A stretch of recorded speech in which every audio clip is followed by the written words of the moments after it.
ሰሞኑ በውጥረት ውስጥና በተኩስ ልውውጥ ውስጥ የቆዩትና ትናንትናና ዛሬ በአንጻራዊ ሰላም ውስጥ የሚገኙት እስራኤልና ኢራን ጉዳይ አዳዲስ መረጃዎች መውጣት ጀምረዋል። በተለይም ከኢራን የተሰሙት መረጃዎች በርካታ የዓለምን ሕዝብ እያነጋገሩ ነው። በእስራኤል ጥቃት እስራኤል ገድያቸዋለሁ ያለቻቸው 3 ከፍተኛ የኢራን የጦር መሪዎች የኢራን የድል በዓልን ከሕዝብ ጋር በዛሬው ዕለት ሲያከብሩ መታየታቸው ተሰማ። እስራኤል ገድያቸዋለሁ ያለቻቸው 3 የኢራን ከፍተኛ የጦር መሪዎች በዛሬው ዕለት የኢራንን የድል በዓል ከህዝብ ጋር ሲያከብሩ መታየታቸውን የቱርኩ አናዶሉ የዜና ወኪል የኢራንን የሀገር ውስጥ መገናኛ ብዙሃኖች ዋቢ አድርጎ ዘግቧል።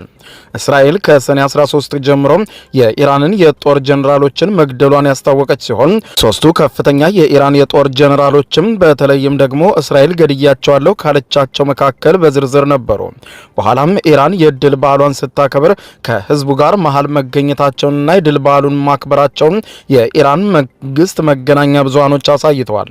ከዚህ ውስጥም አንዱ የሆኑት የእስላማዊ አብዮታዊ ጥበቃ ኮርፕስ ቁድስ ኃይል አዛዥ የሆኑት ብርጋዴር ጀነራል ኢስማኤል ቃኒ በበዓሉን ከህዝብ ጋር ማክበራቸውን የኢራቅ የሀገር ውስጥ ብዙሃን መገናኛዎችም ዘግበዋል።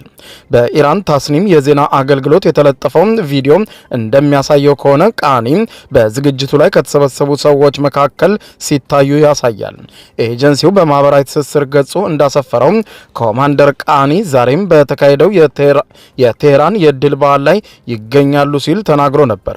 በዚህ ወር መጀመሪያ ላይ የኒውዮርክ ታይምስ ጋዜጣም ቃኒ በእስራኤል ጥቃት ከተገደሉት የኢራን ከፍተኛ የጦር መሪዎች መካከል አንዱ እንደሆኑ ዘግቧል።